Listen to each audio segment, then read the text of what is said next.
ang nawalang lapis ni Toto.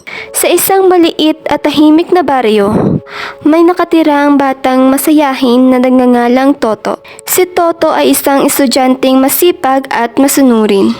Mahal niya ang pag-aaral at pinapahalagahan niya ang kanyang mga gamit, lalo na ang paborito niyang lapis na ibinigay ng kanyang tatay noong nakaraang taon.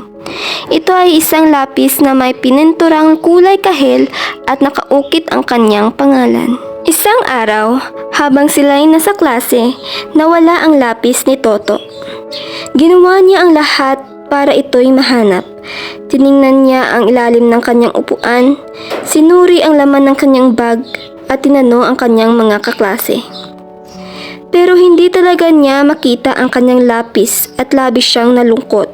Dali-dali siyang tumakbo palabas ng paaralan para umuwi at sabihin sa kanyang ama ang nangyari. Umuwi si Toto sa kanilang bahay na malungkot at sinabi niya ito sa kanyang tatay.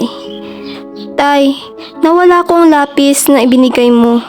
Hindi ko alam kung saan ko ito nailagay. Mahinahon na sumagot ang kanyang tatay.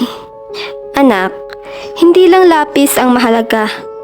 Ang mas importante ay tutunan mong pangalagaan ng iyong gamit. Baka makita mo pa ito. Pero kung hindi na, marami pa namang lapis na magagamit mo. Kinabukasan, nagpatuloy si Toto sa pag-aaral.